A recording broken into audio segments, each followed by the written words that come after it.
আসসালামু আলাইকুম ওয়া রাহমাতুল্লাহি ওয়া বারাকাতুহু। এভরিওয়ান, সবাই কেমন আছেন? তো আশা করি সবাই ভালো আছেন। তো আজকে আপনাদের মাঝে আরেকটি ভিডিও নিয়ে আসছি যে আমি মোহাম্মদ রবিউল ইসলাম।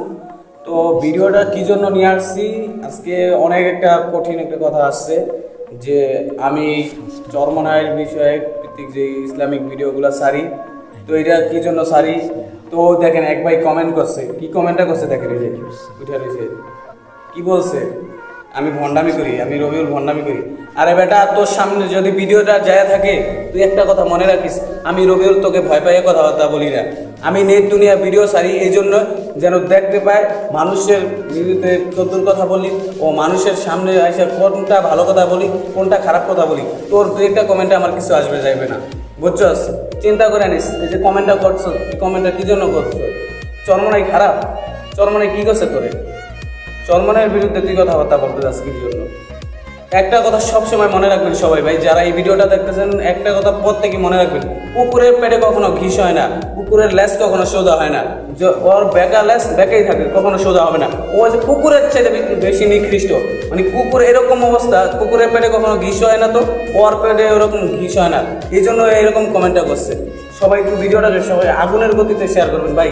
দেখেন এই ভিডিওতে এরকম যদি করে, আমি এই জায়গায় চরমানের পক্ষে কথাবার্তা বলি না, অন্য দলেরও পক্ষে কথাবার্তা বলি না। আমার ভালো লাগে যেটা, ওইটার অনুযায়ী কথাবার্তা বলছি।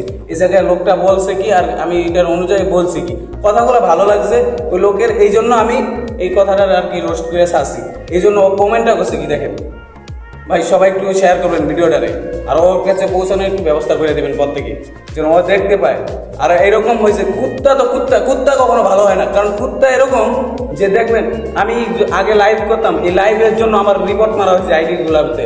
এরপর আমাকে মানে বলা হয়েছে যে এইসব করি কি জন্য, এইসব বাদ করানোর জন্য আমার ওস্তাদের কাছে পর্যন্ত তারা মানে নালিশ দিছে। এরপর আমি লাইভ অফ করে দিলাম। এই লাইভে যখন করতাম, লাইভের মধ্যে আইসা বলতো কি যে এইসব বাদ দিয়া ইসলামী সঙ্গীত বাদ দিতে বলছে। এই কমেন্টগুলো আপনাদের সামনেও গেছে, যে বলছে ইসলামী সঙ্গীত বাদ দিয়া তুমি কি শুরু করো, গান গাইতে বলছে আমাকে। তবে মানে কি বলছে যে এইসব কথাটা বলছে ও নিশ্চিত, আমি গ্যারান্টি দিয়ে বলতে, কারণ কি গান গাইতে বলছে এই জন্যই তার কাছে ইসলাম ভালো লাগে না, ইসলামী সঙ্গীত ভালো লাগে না।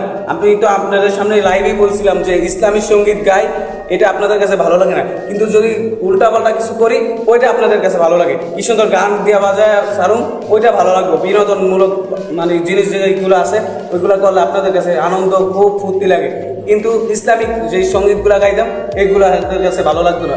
বলে কি গান গাইতে কি জন্য? আরে ভাই এইসব কমেন্ট করবো কেন? এই জায়গায় তো আমি কোনো নাচ গান আইসা কিছু করতেছি না। এই জায়গায় আপনাদের একটা মজার জিনিস দিতেছি কি, ইসলামী সঙ্গীত যে মন দিল দিয়ে শোনে, মানে এদেরকে একটা ভালো লাগে। সবাই তো আর সবটা পছন্দ করে না। আপনার ভালো লাগে না, আপনার কমেন্ট করার দরকার নেই, কিন্তু আপনি এরকম কিছু কমেন্ট করেন কেন, যেন যেই কমেন্টের কারণে অন্যেও দেখতে চায় না ভিডিওটা, অন্য ভিডিও তো দেখবে না, আপনিও দেখতে চান না, আর আপনি কি কমেন্ট করেন এইগুলা? ভাই এইসব করা বাদ দেন, ঠিক আছে? এইসব কখনো করবেন না। এই জন্য আজকে আমি এই ভিডিওটা নিয়ে আসছি। প্রত্যেকে এই ভিডিওটাকে শেয়ার করে দেবেন ভাই, প্রত্যেকে। আসসালামু আলাইকুম ওয়া রাহমাতুল্লাহি ওয়া বারাকাতুহু।